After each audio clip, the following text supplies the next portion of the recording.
I got GM3 back on the show now, who's got another big fight this time on August the 19th at UFC 292 when he takes on Andre Petroski. Gerald, how are you?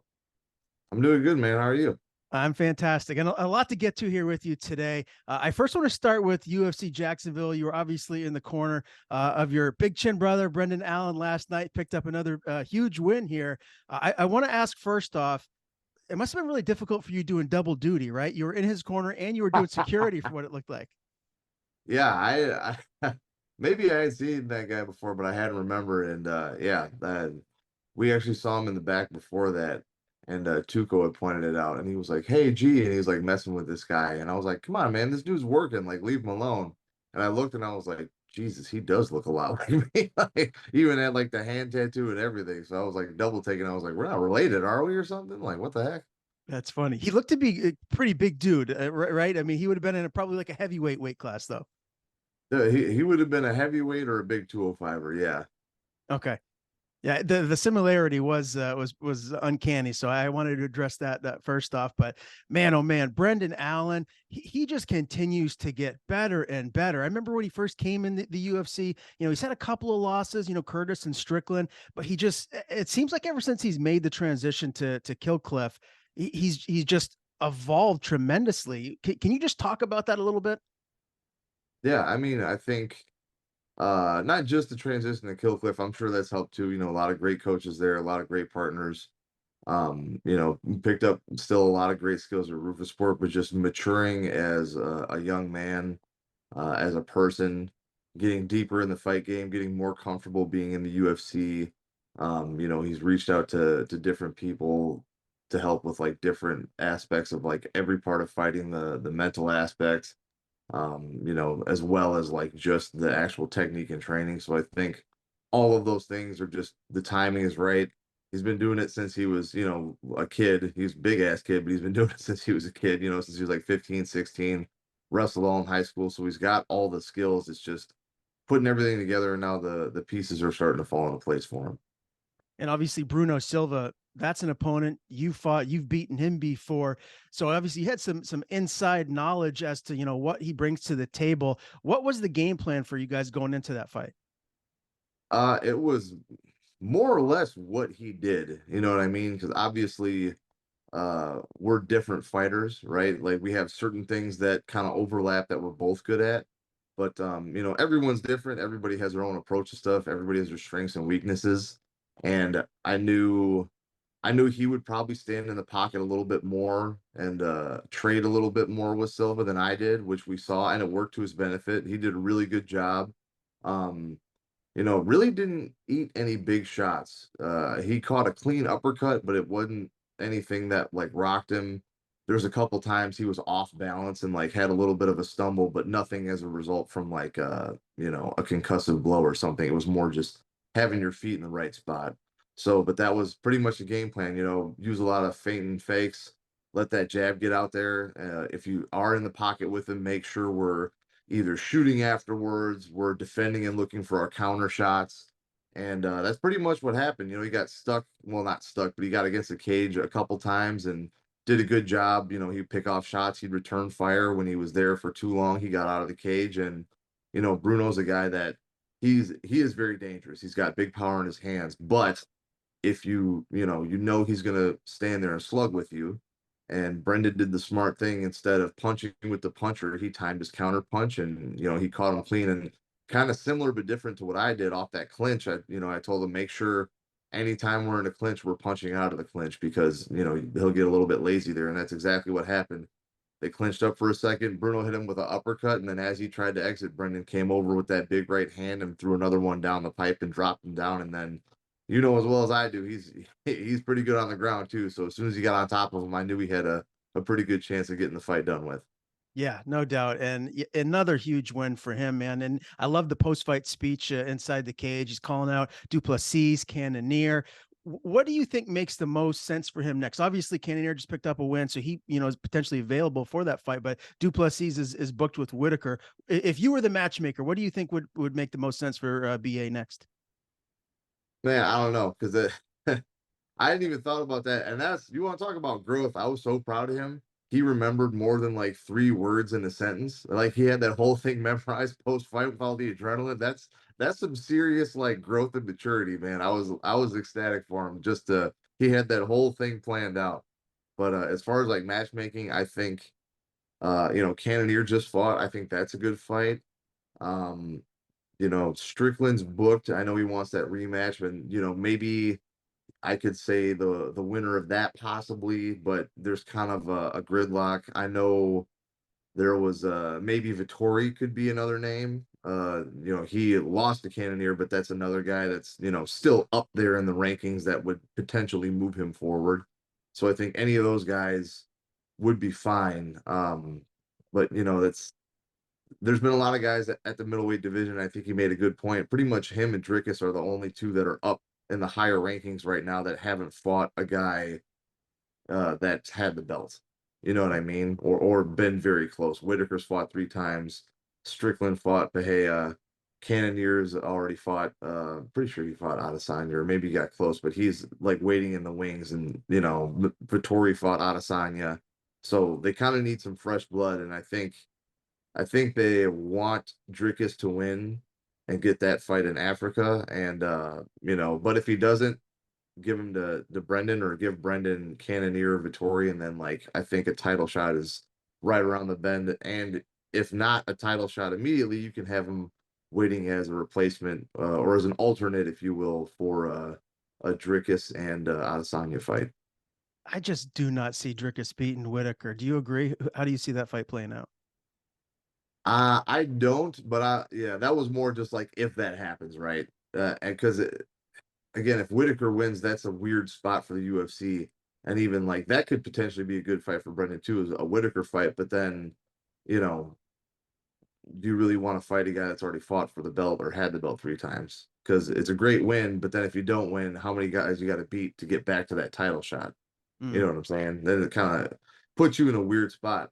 And that's the thing. Whitaker is that good where if he does win again in dominant fashion, he would deserve another title shot. And that's no fault of anybody's. It's just, if a guy's good enough, he's good enough. And if someone has your number like Adesanya, sometimes that happens. And we saw him get a little bit closer to that victory last time. So maybe he beats Dricus and then he beats Adesanya, and then Brendan can fight Dricus and then challenge Whitaker for the title if it shakes out that way. But again, with a lot of guys that are so good and have been there for a while, it makes it kind of a weird thing. But I think as long as he gets somebody in the top 5 that makes sense, either that or potentially even a quick title shot if they need him. Do you think with the overall skill set that he brings to the table that he right now potentially could be the most dangerous matchup for Adesanya in that top 15? I think he certainly presents the most complete skill set of a guy that has ranking right now, for sure. Not to say that the other guys don't necessarily possess the ability to wrestle and grapple. Just that I have, not just me, but everyone's seen Brendan use everything he has when it benefits him, and he's not shying away from one thing or the other. You know what I mean? Like Sean Strickland probably has pretty good wrestling and ground, but we don't see it that much because he wants to stand up and slug. Mm. Brendan also has power in his hands. He dropped Bruno Silva, but he's not going to shy away from going down and submitting somebody. You know what I mean? Or even pick anybody else in the top 15, top 10. Brendan's got no problem standing up with people, but he'll also he went with Muniz, who was like the next boogeyman, especially on the ground, took him down and submitted him after being on the feet with him for the first half of the fight. So I Yeah. think it's somebody that he's going to be able, would I say that Brendan beats Adesanya in like a kickboxing match? Maybe not, but it's not kickboxing. And he's good enough, especially in an MMA fight with takedowns and everything, that not only could he catch him, but he can hang in there with, and be plenty competent to at least mix in takedowns and like have a legit chance to get on top of him. You know what I mean?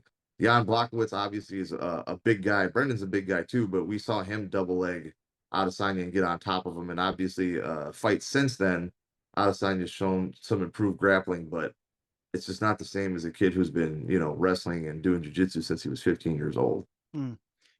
whatever's next for him, I can't wait to see it. Really excited about his trajectory and what the future holds for Brendan Allen. It looks like you're already back home in Wisconsin. Did you just take the red eye flight and get home quick? No, that's just a sign. I live in Florida now. I'm down. I'm a Florida man, so Okay, I'm going to Kill Cliff full time. I just got that sign set up in the office to kind of remind me of home.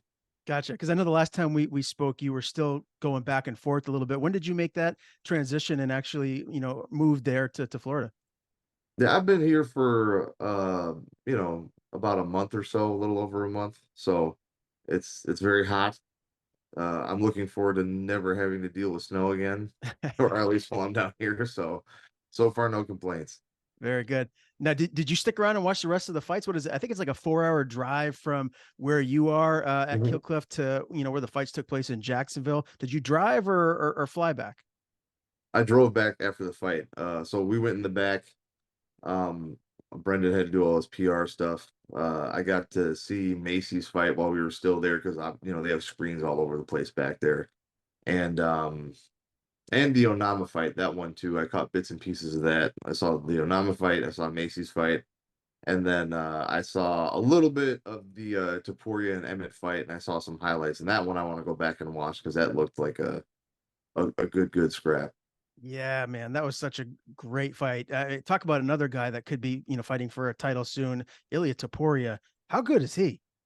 Yeah, no, that was everything. Again, I didn't watch the fight in its totality, but everything I saw, like he looked so good. His defense was really good too, especially against a guy like Emmett, where even if he's hurt, I saw some of the last round, especially where at least for the first few minutes. Well, I'd say the whole time, but the first few minutes, Emmett just walked him down and was throwing bombs. And it's like, even if he's tired, that guy, he has some power in his hands. He can still Yeah. hurt you. And Taporia did a great job of shoulder rolling some stuff off, keeping his distance, hitting shots where he could, but like not getting too close to the danger zone when he didn't have to.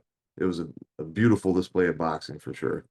Yeah, I almost feel bad for the UFC to try and pick who was fight of the night because I thought Chepe and Peak earlier in the night that was hands down going to win fight of the night. Well, they didn't. It was Emmett and Taporia. So I almost feel like they both should have got fight of the night for how phenomenal those matchups were. All in all, UFC Jacksonville, great card. I'm happy for your guy, BA Brendan Allen, getting another big win. Let's transition, man. Talk about you. Last time we spoke, obviously, was before your fight, UFC 287. That was a loss to Joe Pyfer.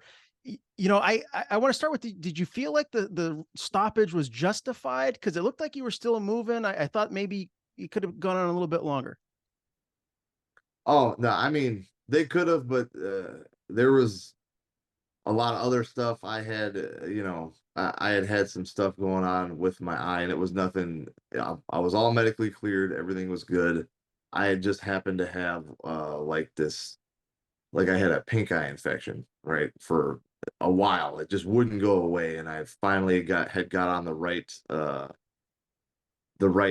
drugs to take care of it, and that was maybe a week or two before the fight. So I still felt in good shape. I still feel I could win the fight. But like when he landed the two punch combination that put me down. The first one I believe was a hook that connected pretty good. And like that definitely like, didn't help my equilibrium or anything. But the second one, like his punch like landed perfectly on my eye. Like it wasn't a poke at all. It was just a really well landed punch in my eye. And at least for like the rest of the fight, I pretty much couldn't see anything out of that side, and I was starting to mess with the other side too. So it was just like the perfect storm of horrible circumstances where like my body, the rest of me was like okay, but like as soon as I go to move, I like see white through like 70% of the arena. Again, as a result of something he did. I'm not saying this is like, oh, it would be different or whatever, but like certainly didn't help. And like after that, it was like I was kind of stuck where, maybe I wasn't like unconscious or something, but I was like, okay, unless he kind of last one was kind of playing possum, like hopefully he comes down here because if he doesn't, like I literally can't see anything. Like I have no idea where he is. And it wasn't the room was spinning, it was just I couldn't see. And like luckily when I got to the back, everything was fine. The UFC did a great job with the doctors. I got checked out after. I had a post fight, went to see the eye people again, and they were like, everything's on the right track, you're all good, and everything turned out to be okay. It was just in that moment there was no way that, maybe if he had grabbed onto me and we went to the second round, I could have adjusted and got back to it, but there was no way I could have defended myself intelligently, other than kind of like just trying to block and play possum. So that, I didn't have a problem with it. It was just a shitty circumstance. So going into the fight, was there ever any discussion about pulling out? I don't think so. And like I said, by the time fight week came around, like the weight was okay, the weight was good. The weight cut wasn't bad at all. I felt good. Um, and obviously, you tone down with sparring and all that stuff as you get closer. And like, why would I like try to test something like that when you get close to the fight, right? But that was a decision I made. And you know what? I've definitely had fights where I've been in better physical health, and I've had fights where I've probably been in worse physical health, but I did just fine. So it's like just one of those things. Like, fight could have gone 100 different ways. I could have won, and wouldn't have affected me at all. But and I could have lost a different way, and it wouldn't affect me at all. It just happened to be like that. This one, it just kind of put me in a weird spot, and like, hats off to him. He caught me with a clean two-piece anyway. So either way, it was I was gonna drop the first round, but it is what it is. Shit happens sometimes. What was it like fighting in Miami? What was the energy like for 287? It was really cool. It was really cool to be on another. So the last three, I'll be on like a card in like a big stadium, which is super awesome. I love, going different places. Obviously, Miami's close now, but I'd still never been there. You get to see a new place, walk around, do some stuff, see the city, see some cool things, and like the energy in an arena is just unmatched. Like the Apex is cool because you can hear everything, but there's nothing like fighting in front of like, 10 to 15,000 screaming people. It's awesome. You went on to grapple Joe Pyfer shortly after that. You lost a UD to him. Yeah. Are you and him becoming fast friends? I know sometimes when you share the cage, whether it's in a fist fight or just a grappling match, sometimes you can gain a larger level of respect for someone. Are you and him a little bit closer now? I would guess so. We don't talk on a regular basis or anything, but like I got no problem with the guy. And the grappling match was fun. It was it wasn't like there was points or anything. They just kind of decide who wins. And like I kind of knew if I didn't submit him, they were just gonna kind of play on top and just like try to, they favor that more. So we ended up winning. You know what I mean? And it was like nothing really happened. I tried to get a hold of some stuff, and it was just kind of more of a fun like role in front of people is what it kind of ended up being. So, but it was a cool show. Definitely like to do that again, or something like the UFC Fight Pass Invitational with the for like grappling for Nogi. Mhm. That would be really cool to do. So, nothing bad there. It was just all fun stuff. He's a young up and comer, much like your upcoming opponent, Andre Petroski. How good do you think Pyfer can be? What just from what you know about him, from sharing the cage with him, what do you think his ceiling is? Oh, that I don't know. You know what I mean? I don't train with him. I've shared the cage a little bit with him, but that I have no idea. It's looking good so far. There's plenty of room for growth there, but other than that, that's one of those things where I never like to speculate too much if I don't like really know somebody, because sometimes you can come out hot and then you just fade off quick. And some guys come in and you don't think they're going to be anything, and all of a sudden out of nowhere they get that streak going. So, MMA is such a weird sport. It's hard to know how long someone's going to be hungry for, and how their skills are going to translate in the long run, because unless you come in and you get the belt quick and then like maybe you start dropping off after that, which is a hard thing to do. uh you know uh, Sports in general, the everyone loves the underdog story or whatever, right? Because there's always that X factor. If there's ever a sport where the X factor is alive and well, it's MMA. Like you can look at any number of fights, or like, we always joke about in the community, MMA math makes no sense. Yeah. It's a perfect example of like, you could have a guy that's going to be the next world beater. And even coming up in local shows, you see plenty of people like that. They were a state champ wrestler and won golden gloves and all this stuff, and then all of a sudden they get to the pros and they can't fight to save their life. So who knows? It looks good so far, but we'll see. Okay, fair enough. I got to ask you too. I noticed on your Instagram you have a sponsor, Rattlesnake Meat. Tell me a little bit about that. So Rattlesnake Meat Company, they are based out of Kansas, I believe. And I forget the exact city, but they kind of have pastures in the Rattlesnake Creek bed. And it's just really good stuff. You know, it's all American made.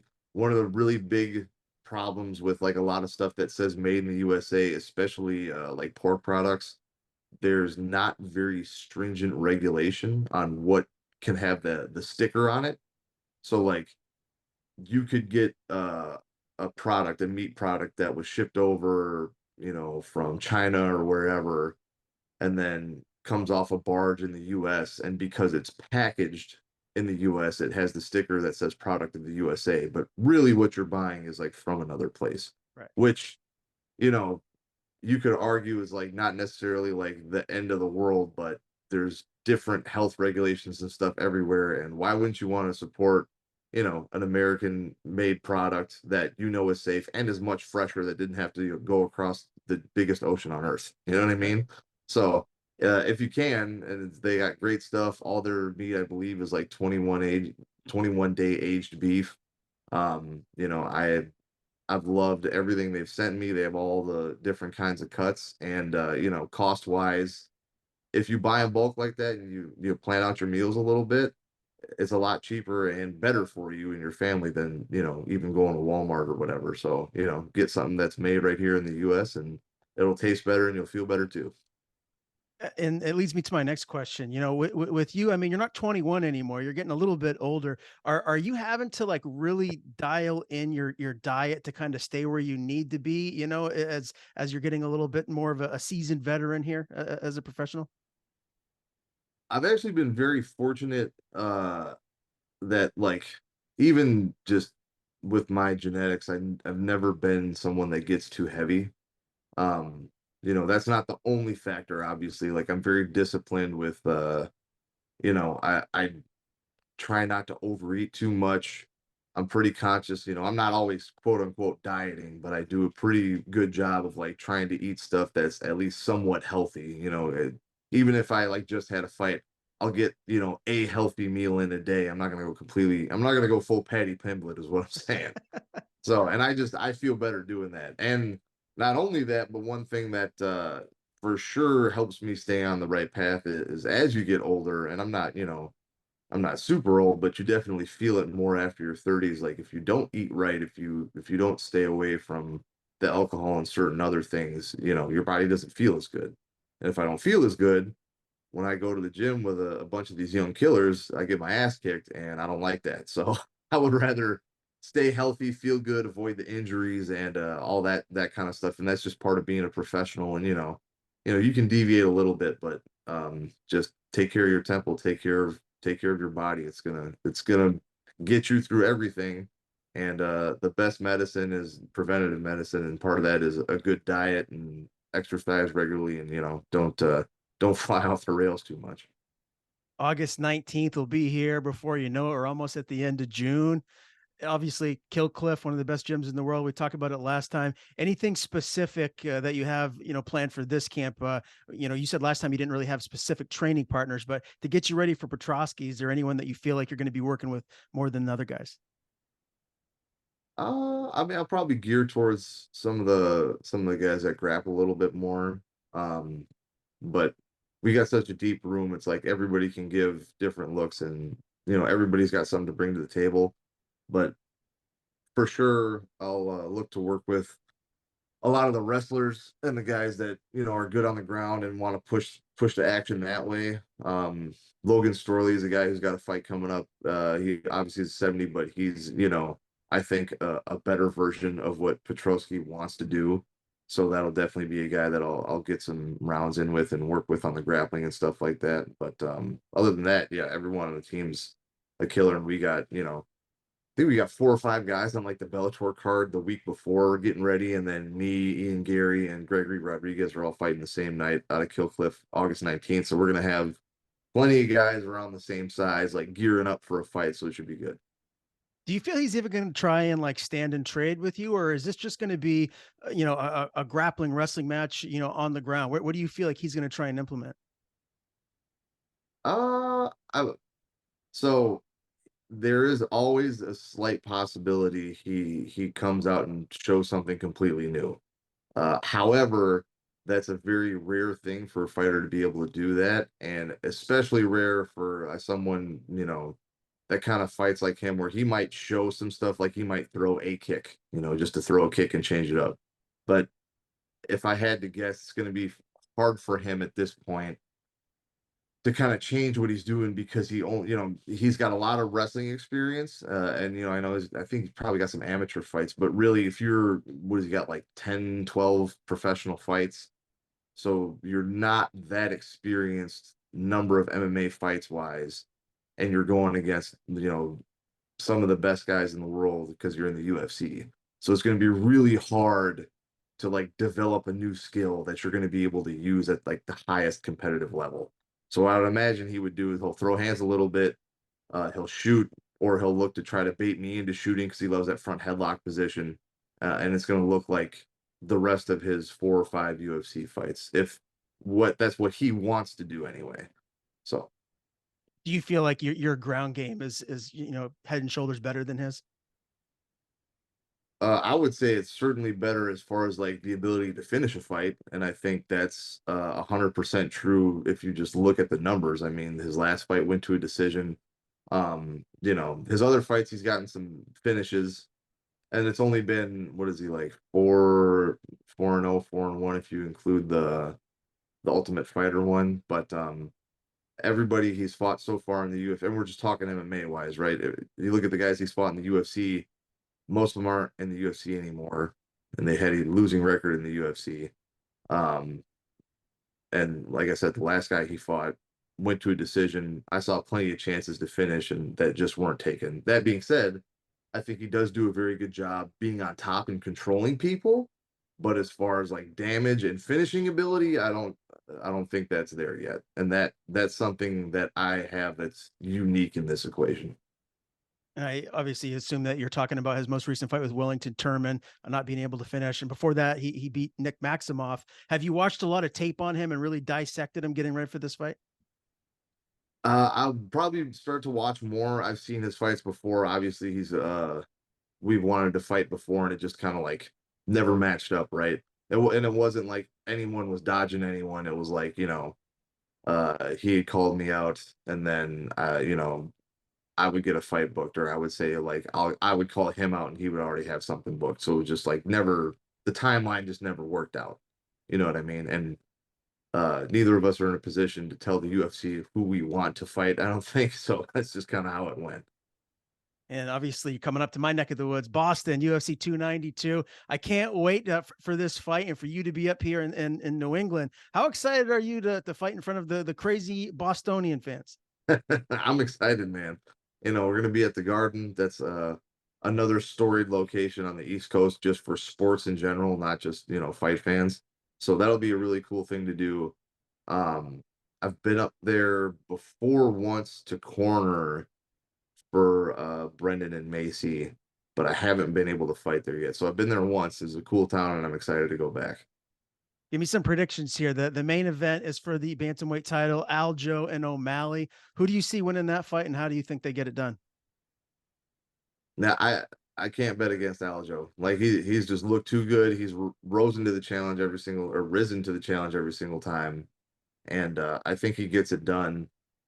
Uh, I think it's going to be a little bit harder to get O'Malley down and control him. Maybe he won't be able to do it as easily as like some people think he might, but I think he's going to get him down, and then he's probably going to end up getting that rear naked choke, if I had to guess. But that being said, O'Malley's no slouch, and he's surprised people before. A lot of people thought that Peter Yan was just going to walk right through him, and that did not happen. You know what I'm saying?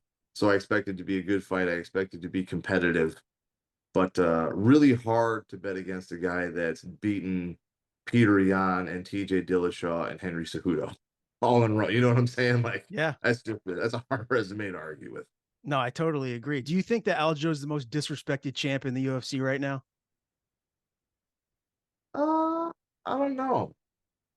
I I don't I don't really, I guess, pay attention to too much of like the negative side. but I'm I guess it's possible. I have no idea. I certainly don't think he's like the least talked about. So he's not disrespected in that sense, but I could certainly see an argue.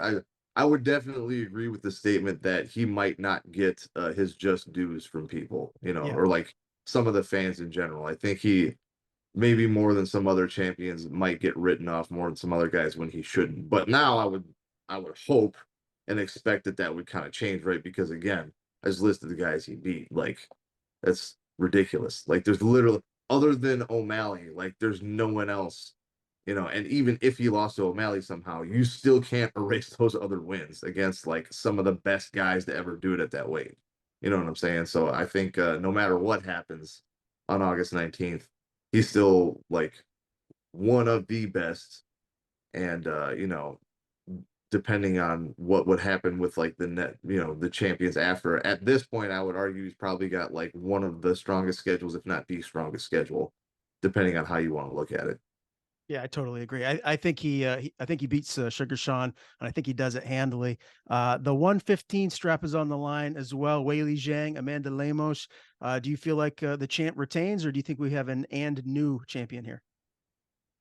I would think that Whaley would retain the belt. You know, I don't know too much about Lemos. I've seen a couple of her fights, but I'm always so preoccupied with like my weight division and all my guys that I don't follow women's MMA as closely. I enjoy the fights and like the skill set for sure and appreciate it, but I don't like dissect it the same way and like keep fighters in the log just because I don't have any female teammates in the UFC or at all right now, so it doesn't really affect me. Like I'll follow Macy, I know her, but that's about it. So, but I would think Whaley would retain it. She's really tough and she's had the title and came back and had to beat some killers to get it back. So I just don't see her losing, especially after her last performance. I'm with you on that one as well. One last fight I want to get your thoughts on: Chito Vera and the King of Cringe. That's been added to 292. Do you think Cejudo gets back to his winning ways here? I would think so. Um, there's no reason for me to believe that he wouldn't be able to handle the loss correctly and make all the right adjustments. Cheeto is very dangerous. And I think if maybe to date, as far as like the people that Cejudo has faced, Cheeto might have the greatest chance of finishing him. But that being said, is we've seen Cheeto be out not necessarily out hustled, but for sure outworked and outpointed. You know what I mean? He's more of a like, I'm gonna read what you're doing, bide my time, and then hit you with something big, which there's nothing wrong with that. But Cejudo is very, very good with his fight IQ, and he has a very high output no matter what. So it would be a really hard thing to do to get him into a position where he's going to fall into a trap, especially because I think, if he's smart, he'll probably take Cheeto down and either finish him there or like do it enough to kind of throw off him throwing a big shot because he's already kind of tentative on the feet, I guess is the word I would use. Mhm. And then, if you got someone who's not bouncing around a lot, they're usually easier to take down. But again, it's MMA. Who knows what's going to happen? He could come out with a completely different game plan and look like friggin' Wonder Boy for some reason and throw a spinning hook kick and knock him out. So who knows? Really is a great fight. This whole card is fantastic, and obviously, you fighting Petroski, that's another big fight. And Dana White, he's got the ties here to Boston to New England, so he's going to stack this card top to bottom, man. When you look at the matchup with Petroski, we've talked about it a little bit, but give me your official prediction here. Do you feel like this is going to be kind of a war, or do you think it could be a quick fight and you get your hand raised early? I don't know if it'll be a quick fight, but because I guess we'll see how much of an ass whooping he wants to take. But I think I'm gonna beat him up. I think I'm way better on the feet. I think that he's got a lot of confidence right now, and he thinks that this is gonna be easy. I could be wrong, but it's it's not. He's not gonna win anything. I'm not gonna let him get one takedown. I'm not going to let him take one square inch of that octagon that I don't want him to take. You know what I'm saying? I'm going to lead the dance when I want to lead the dance, and when he wants to be the bull, I'll be the matador and make him miss, and then I'll be right back in his face. So I don't. I don't see it going past the second round. Yeah, and obviously, when you get wins, you finish fights. So another submission victory or TKO victory for yourself is what I imagine. You're predicting is going to happen here. And Gerald, I know you just signed a new 6-fight deal, so you're not going anywhere for a while. But with losing that last fight, do you feel pressure to go in there and make sure you don't drop 2 in a row?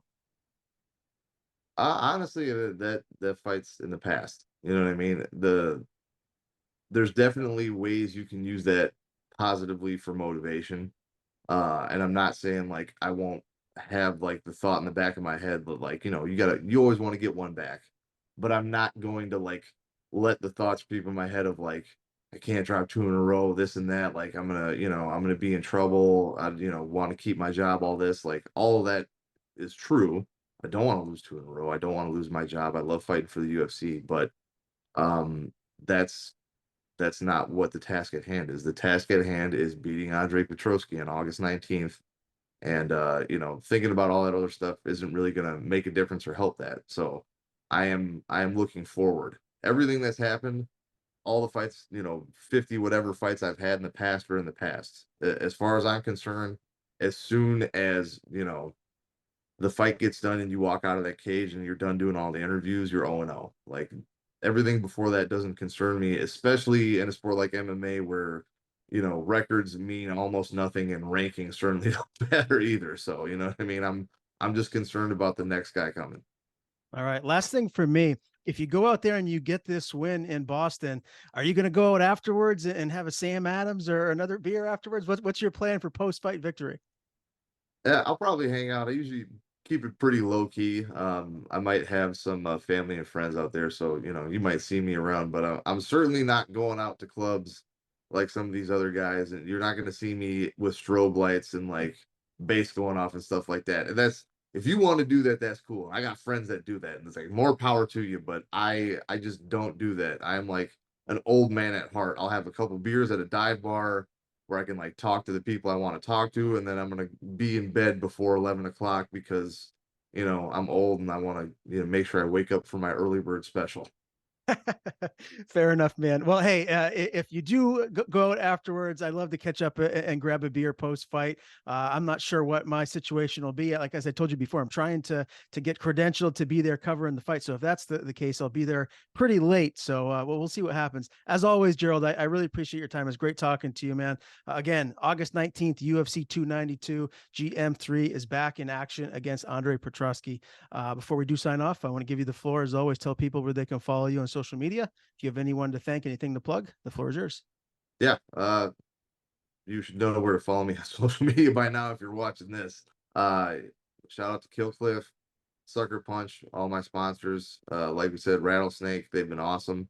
And tune in August 19th.